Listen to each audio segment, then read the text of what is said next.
Hello guys, this is Brian here with the update. Today is Thursday, November the 12th, 2015, and here's an update with some good news.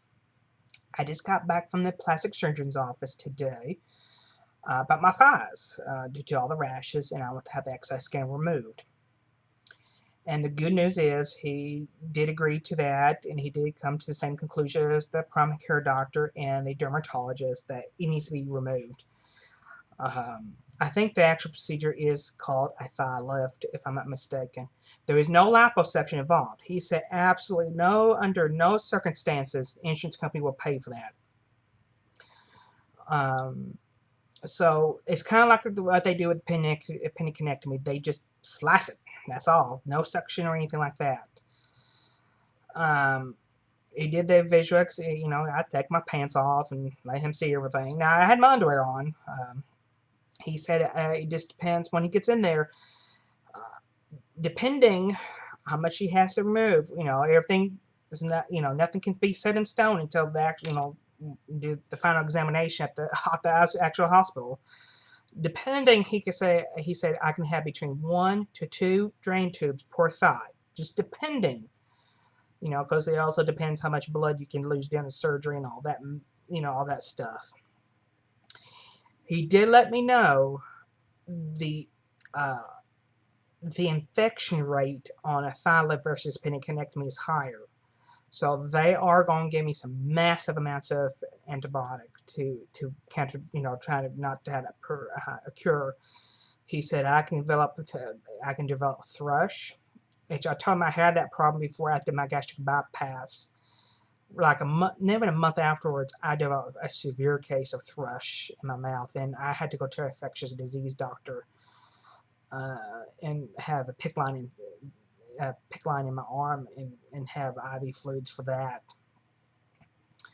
And and when I went to infectious disease doctor, she said that they were seeing a lot of that, and they're thinking what the problem is your body gets out of whack, your immune system gets out of whack, plus all the antibiotics they give you prior to surgery, your system gets out of whack and you become so malnourished from you can't eat regular food for a while. Your immune system just gets way out of whack and just can't fight that off. And I remember she said she's seen that a lot with gastric bypass patients and sleeve, not so much with lap band, but or and just those two and duodenal switch. Um, and I guess I was one of those people. So he said that can happen. So what he did is he also once you get the okay from the insurance company, he's going to give me some of those lozenges to suck on, um, in case that does if just right after surgery in case that does happen. Um, it's the same surgery I went from a penniconectomy.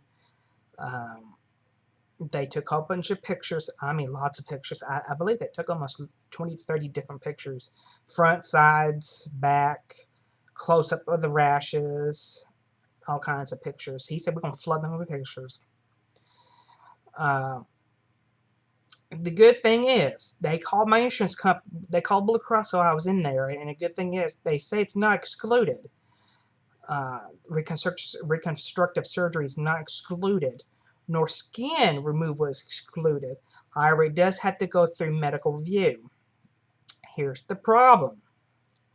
We're coming down the wire, and if you haven't seen my previous videos,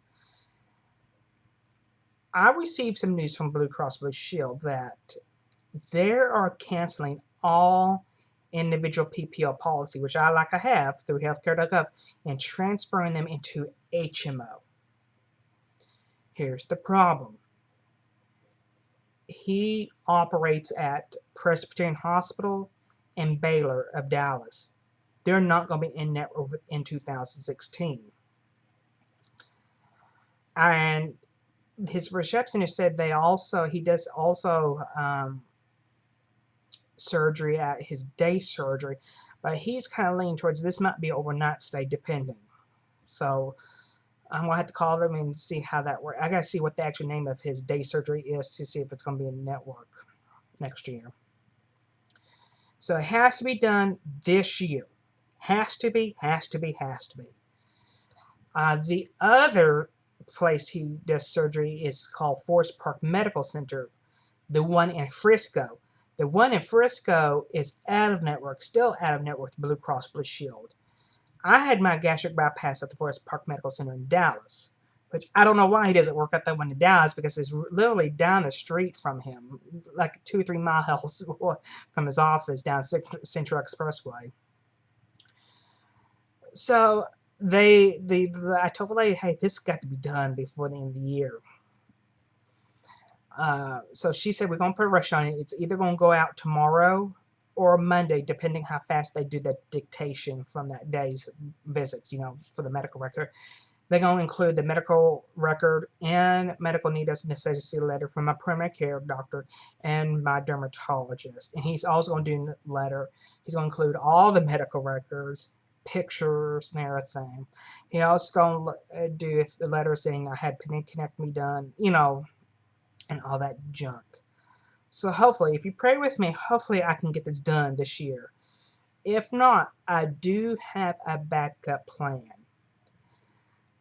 Since all these hospitals around me and all these doctors around me not going to be in the Blue Cross network, I am considering Cigna Healthcare as a plan that I might choose, or Baylor Scott and White Health. It used to be called Scott and White Health Plan, and they were HMO company out in West Texas, and they were part of Scott and White Healthcare hospital system.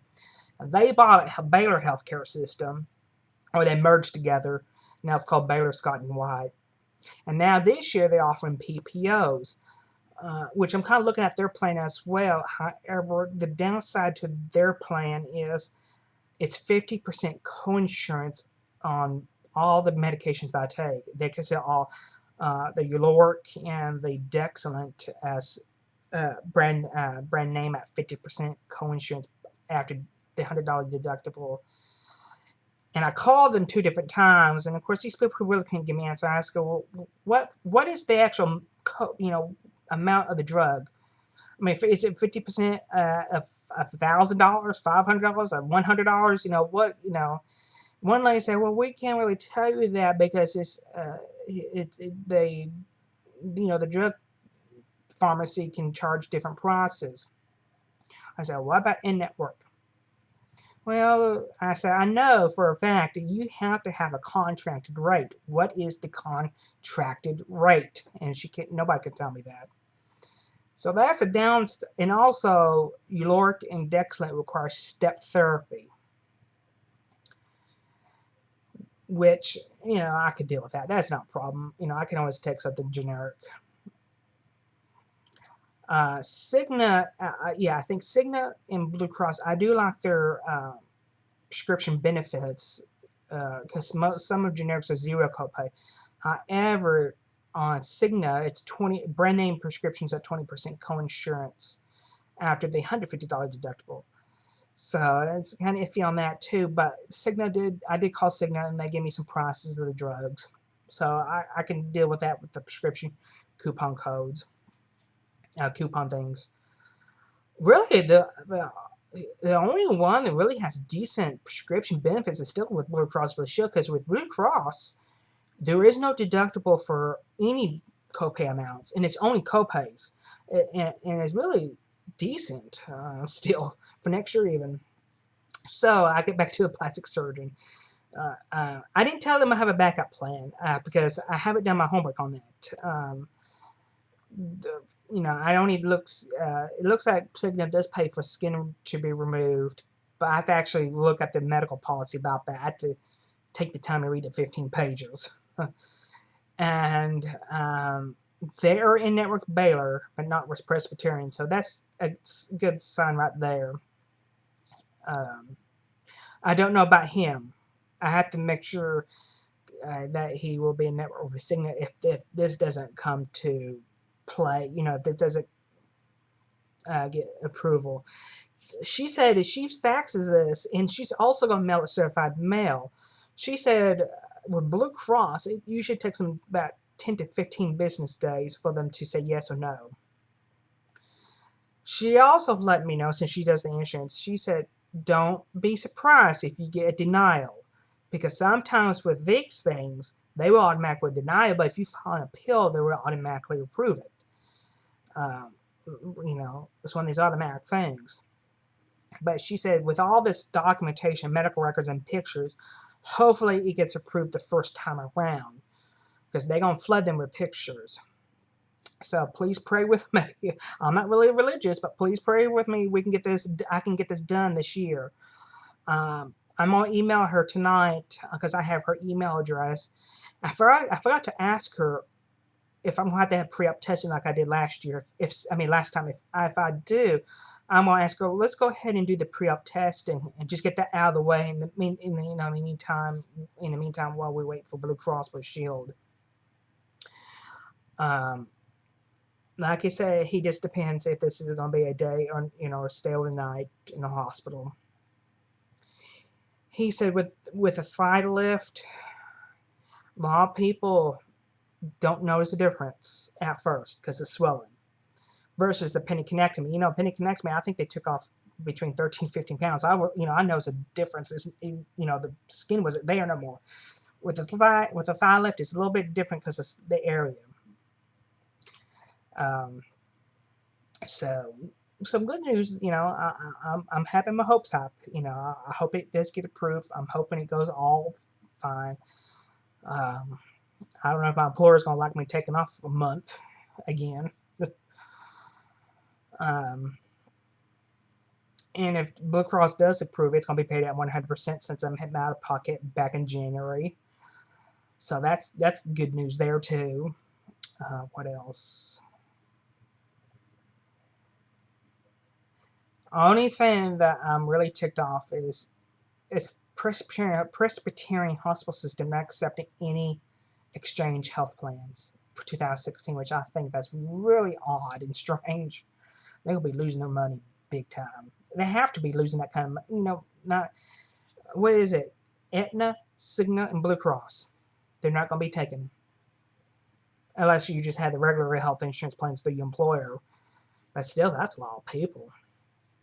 What they say for Blue Cross alone, it's going to be affecting 350,000 people here in Texas with that because of that mess. So hopefully, and I'm praying to God, and please pray with me, hopefully it will go through and I get approved in this year. That's all I know really, basically right now. Let's see. Yeah, that's it. That's all I can think of right now. If y'all have any questions, comments, please post them below. Talk to y'all later.